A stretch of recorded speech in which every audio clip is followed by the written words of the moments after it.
Hi friends, I'm Tilak, you're watching TechMate Unique, and today we're going to see how to insert a table in your Microsoft Excel web.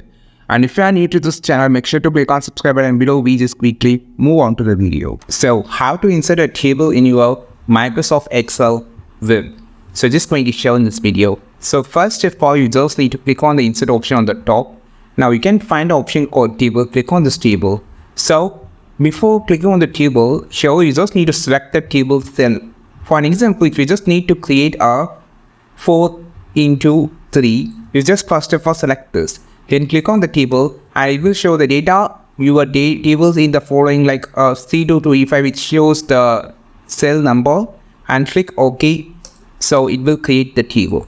If you just need to create a table for only 2 rows, you can actually select the cells first and click on the table, and you can just insert the table. If you just need to move the table, you just select it and cut this and just paste.